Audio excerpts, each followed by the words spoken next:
Assalamualaikum warahmatullahi wabarakatuh. Perkenalkan, nama saya Syahrazawan Wiranata Sibuan dengan NIM 2303060001 dari Prodi Peternakan Fakultas Pertanian Universitas Sumatera Utara dengan dosen pengampu Insinyur Penny Patriani SPT MPIPM ASEAN Engineering. Nah, di video kali ini saya membahas tentang metabolisme karbohidrat dengan mata kuliah biokimia. Nah, apa sih itu metabolisme karbohidrat? Metabolisme karbohidrat itu adalah rangkaian reaksi kimiawi di dalam tubuh yang mengolah karbohidrat, baik itu memecahnya atau biasa disebut katabolisme untuk mendapatkan energi, maupun membentuknya atau biasa disebut anabolisme. Adapun proses metabolisme karbohidrat terdiri dari dua jenis proses. Nah, yaitu yang pertama katabolisme. Nah, pengertiannya itu adalah reaksi pemecahan karbohidrat. Nah, reaksi katabolisme itu prosesnya yang melepaskan energi. Nah, kalau anabolisme adalah reaksi pembentukan karbohidrat. Nah, reaksi anabolisme itu prosesnya sangat membutuhkan energi.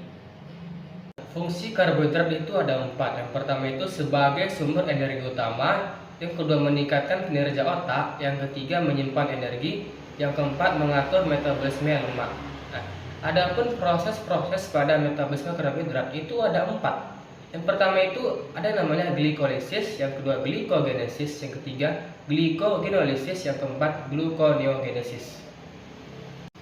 Nah, pertama yang saya bahas adalah proses glikolisis.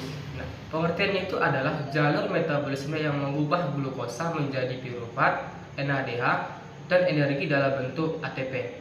Nah, proses glikolisis ini, dia itu yang pertama itu dimulai dengan pemecahan glukosa menjadi dua molekul pirufat. Nah, yang dimana proses ini terjadi di sitoplasma sel dan tidak memerlukan oksigen. Nah, glukosa akan dipecah menjadi dua molekul pirufat melalui serangkaian reaksi enzimatis. Nah, selama proses glikolisis terbentuknya dua molekul ATP sebagai sumber energi bagi sel. Selain itu, juga terbentuk dua molekul NADH yang dapat digunakan dalam proses respirasi sel selanjutnya. Nah, setelah melalui proses glikolisis, pirufat akan masuk ke dalam mitokondria untuk mengalami oksidasi lebih lanjut melalui siklus Krebs dan fosforilisasi oksidatif, sehingga dapat menghasilkan ATP dalam jumlah yang lebih besar. Nah, seperti yang sudah saya tampilkan tahapan lengkap dari proses glikolisis. Yang kedua saya bahas adalah proses glikogenesis. Nah, pembentukan glikogen. Nah, kalau untuk pengertiannya adalah proses pembentukan glikogen dari glukosa.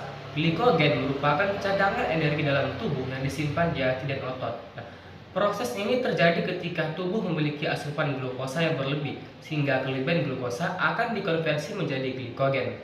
Nah, peran insulin. Nah, peran proses glikogenesis diatur oleh hormon insulin. Nah, insulin akan menstimulasi enzim glikogen sintase untuk mengkonversi glukosa menjadi glikogen. Nah, hal ini memungkinkan tubuh untuk menyimpan kelebihan glukosa sebagai cadangan energi untuk digunakan di kemudian hari.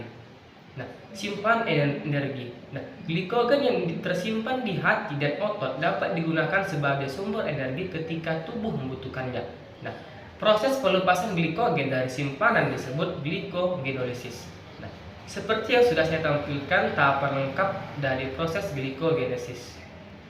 Nah, yang ketiga saya bahas adalah proses glikogenolisis, pemecahan glikogen. Nah, untuk pengertiannya itu adalah proses pemecahan glikogen menjadi glukosa 6-fosfat.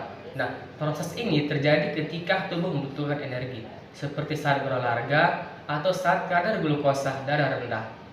Peran glukagon. Nah, proses glikogenolisis dirangsang oleh hormon glukagon yang dihasilkan oleh sel-sel alfa di pankreas. Nah, glukagon akan menstimulasi enzim glikogen fosforilisase untuk memecah glikogen menjadi glukosa 6-fosfat.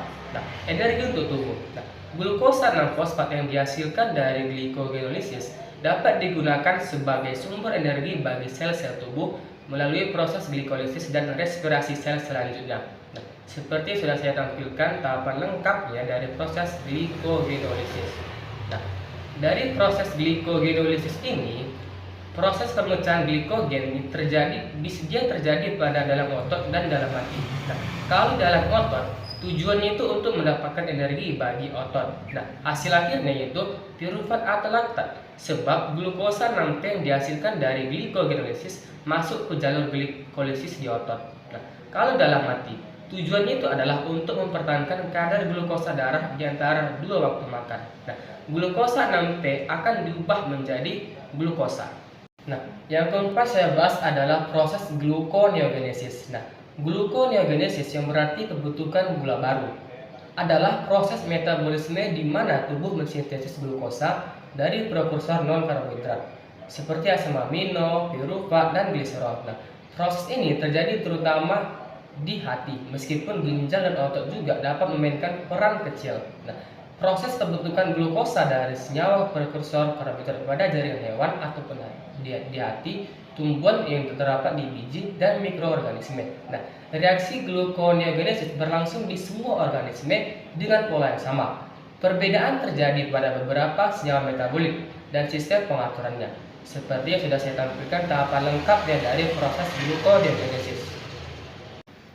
Nah, hasil akhir dari metabolisme karbohidrat itu adalah energi yang dapat digunakan oleh sel untuk berbagai proses biologis penting. Nah, proses ini juga menghasilkan produk sampingan berupa air dan karbon dioksida yang dikeluarkan dari tubuh sebagai hasil respirasi seluler.